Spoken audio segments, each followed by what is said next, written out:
Hey guys, so this is Mrs. Bray, and today we're going to talk about modernism.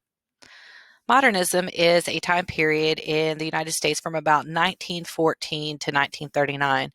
And during this time period, we're going to look at a couple different literary events that take place, and we're also going to look at some political and social events that take place as well.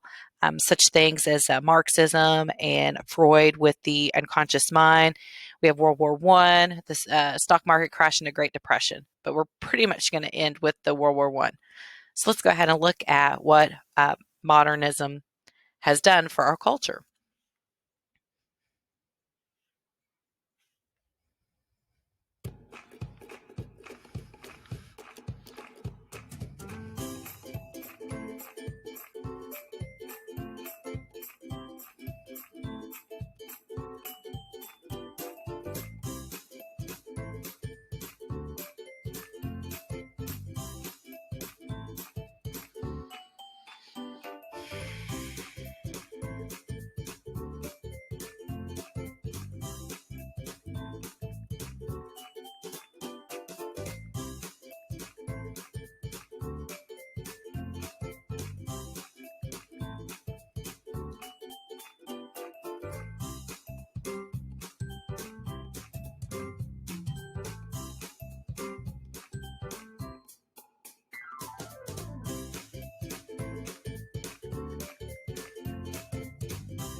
So, with looking at modernism, you can see that one thing that was really prominent during this time period is the American dream and the pursuit of that dream. There's three different things here that you need to look at. The first one is America was seen as a new Eden, which meant that it was a land of beauty, bounty, and unlimited promise. Just like you saw with the video, the Powtoons video with the Great Gatsby, F. Scott Fitzgerald really tries to capture that idea in that novel. There was also this idea or belief in progress. People were very optimistic. They were justified by an ever expanding opportunity and abundance that many people had come to expect.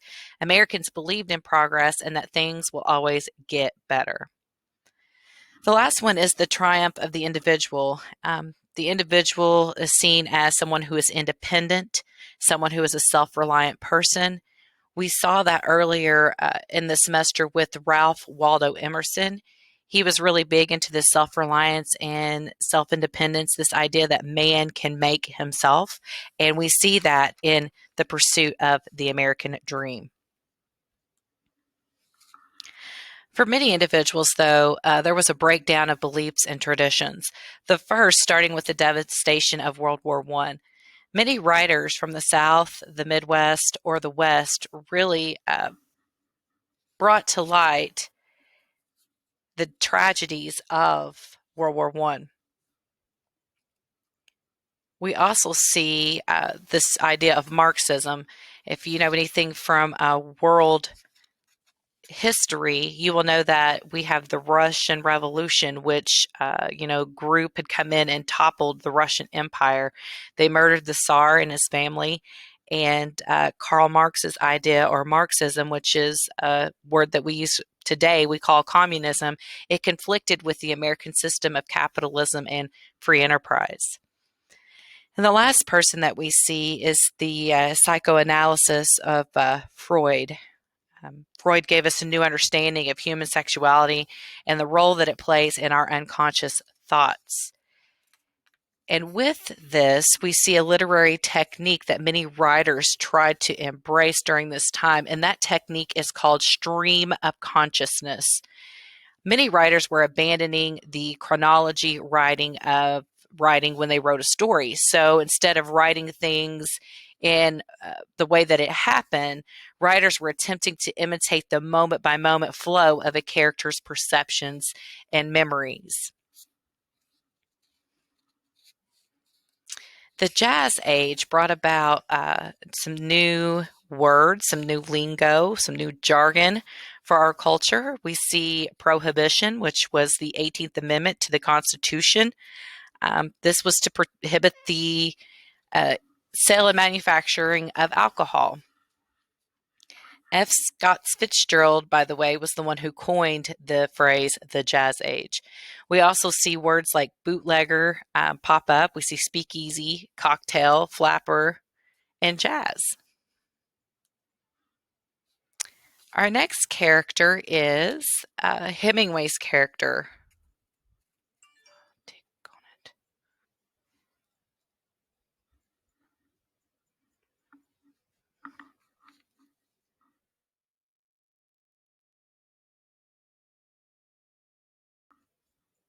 Hey guys, I apologize. I need to go back real quick and talk about women because I forgot to mention that women played a prominent role in the 1920s.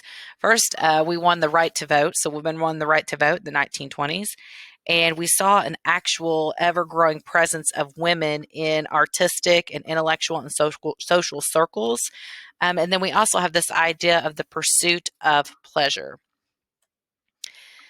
One of the most prominent writers that came out of the Modernism period is the name Ernest Hemingway. Hemingway is a household name. He should be a household name because he's one of the most prominent writers at this time.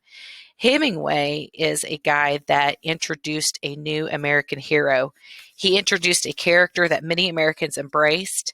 He was a man of action, a warrior, a tough competitor. This character had a code of honor, was courageous, and had lots of endurance.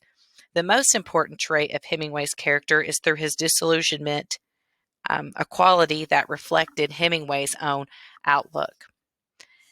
In this Google Slides, there is a video of Ernest Hemingway, this mini bio. I would encourage you to go and watch that. It will be attached to the lesson. So we see modern voices in poetry. So here we have a period of experimentation, which means that writers were doing different things and using different techniques. Two of those things that they were doing, the first one was using symbolism. So they used a lot of symbolism in their writing. And then we have the second one, which is imagism, which is the clarity of expression through precise images. We have writers like Ezra Pound, E. Cummins, T.S. Eliot, James Joyce, and many others that experimented with this type of writing. One writer who did not, however, was Robert Frost. He defied the revolution of modernism, and he preferred to say in plain English or American speech what he really meant. The next modern thing that we see, or modern voice that we see in poetry, is the Harlem Renaissance. This focused on the unique attributions of African American culture. This poetry was based on the rhythm of spirituals and jazz and its street talk. Basically, they used a lot of diction that they would get from the ghettos. For the Harlem Renaissance, we see writers like James Weldon Johnson, Claude McKay, Langston Hughes, Countee Cullen, and every one of these guys brought a very distinct, had a very literary distinction to them and to the movement known as this Harlem Renaissance. Guys, the modernist era can be considered one of the richest literary periods of American writing since the flowering of New England in the first half of the 19th century. During this time, Americans experimented boldly with forms and subject matter, but they were also trying to find the answers to basic human questions that help guide our human identity. And there's also a World War poem that we want you guys to watch. There's 3 separate poems in here. Just listen to the video, watch the video, and it's really going to give you some insight to writers' perceptions and how people were actually seeing the world at this time. I've also attached on here the poems themselves. So you have the Dulce et Decorum Est by Wilfred Owen.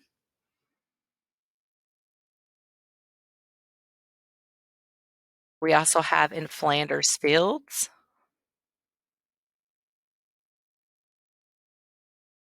And I thank you guys for listening today. If you need anything, any help with modernism, please feel free to reach out.